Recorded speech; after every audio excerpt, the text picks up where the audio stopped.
Welcome, beautiful beings. Today, I want to tell you a story about standing up for something that's right and making your voice heard, even if it's uncomfortable, or even if you make people around you uncomfortable. So, this story happened to me with my dad. He had this phone service that he was unhappy with. And it's one of those big names, phone services. He had complained and gotten nowhere with his complaint. And it was our habit to meet on one day of the weekend and go for lunch and just spend some time together. So it happened on this particular weekend. I believe it was a Saturday. He said, I want to stop by so and so store and go in and lodge a complaint. So I kind of knew what that meant. My dad loved being the grumpy old man.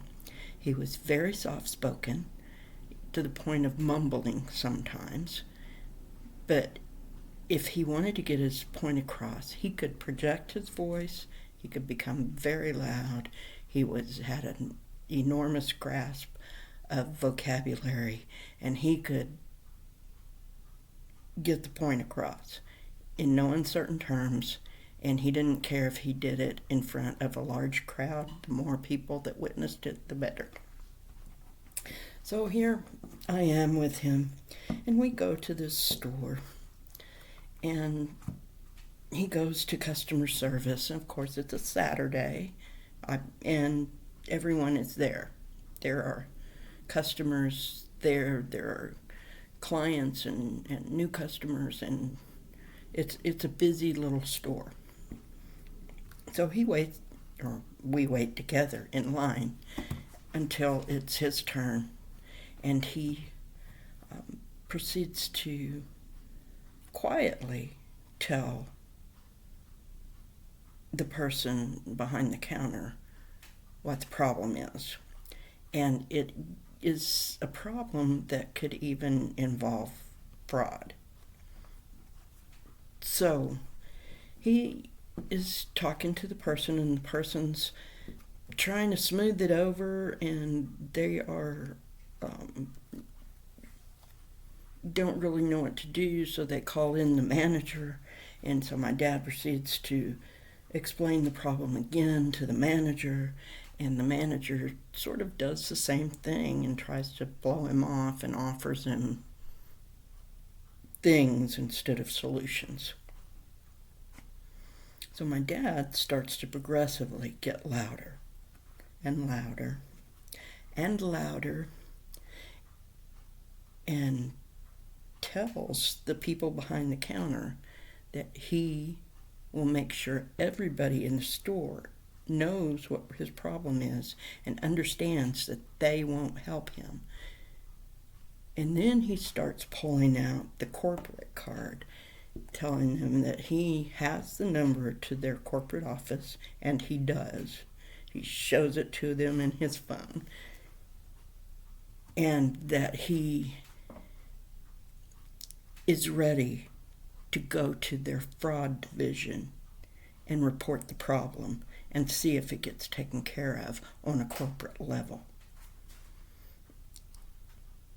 Now, this problem did finally resolve, but not without him actually having to go the corporate route and speaking to the fraud department. And it did finally become resolved, and once it was resolved, he canceled his service and went someplace else. But he had to make sure that he had all his ducks in a row before he could finish this. So, after it was over, we went out to the car and got in it and got ready to go for lunch. And he giggled and was just pleased as punch with himself that he had caused such a scene. Well, the very first lesson I learned is that it doesn't matter how old we are or how old our parents are, it's their job to embarrass us. And they take it very seriously. But the main thing, the most important thing, is that we need to stand up for what is right. We have a voice, and we need to use it. We need to let people know when they're out of line. We need to let other people know that we understand what's going on, that we can make things better by speaking about it, that we have an obligation, if we know something is amiss, to stand up and say, this is wrong. Pretty soon, others will join our voice. And it doesn't matter if people can hear us or not. We need to stay true to ourselves and to the situation and anyone else that may be affected by whatever we're experiencing. So, it's kind of a short story today because it took me a while to think about how does this relate to today? What does it mean for what we need to do and apply in our own lives? What lesson is there to learn? So, beloved beings,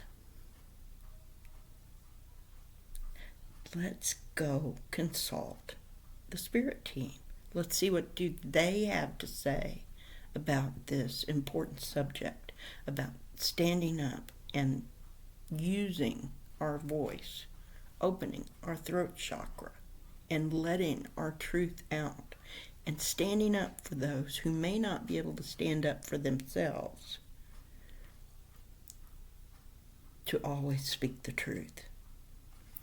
And whatever is right, that's what's right. Not what our personal feeling is, but what is true. So, my guide, Hal, who I have permission to say his name. That's not his real name, but that's the name I can pronounce. Hal has agreed to call in the spirit team, which I'm calling in now.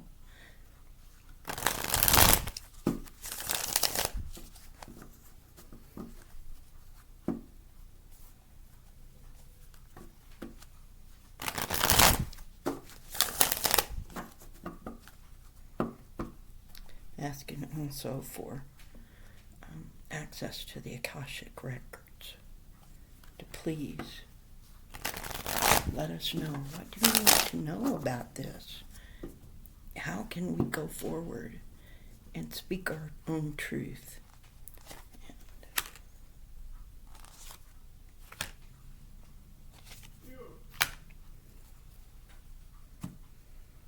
Now, I'm very grateful for these cards because they say exactly what we need to do. First is strength. I love this card. This is my most favorite strength card. See, she's not subduing the lion in any way that's physical or demanding or demeaning. She subdues the lion with her inner strength, with love. She gives him strength, but she draws strength from that lion. But we need to stand up and take control of what is on the earthly plane that we need to make sure we care for, that we do it with love and with firmness and take action against anything that we see that's unjust, that we stand up and take action. Now, this card, the Six of Swords, moving on to calmer waters or crossing over something difficult into safe harbor. In another deck, this oarsman, this person guiding the boat, is not a physical person, but a spiritual person. So if we trust those who support us in the spirit realm and here on earth, because this person is a physical person. Trust those that have our best, most good at heart. Those people who are like-minded, those people who understand what we're trying to say. Trust them to support us, to help guide us. Also trust our own spiritual guides. Follow our instincts, because our instincts are messages from our spirit guides. So, beloved beings, beautiful, beloved beings, have the strength. That's where it starts. Pull up your inner strength. Stand up. Take action. And we will find the help we need to be guided on to calmer waters, to the safe harbor. So, until next time, beloved, beautiful beings.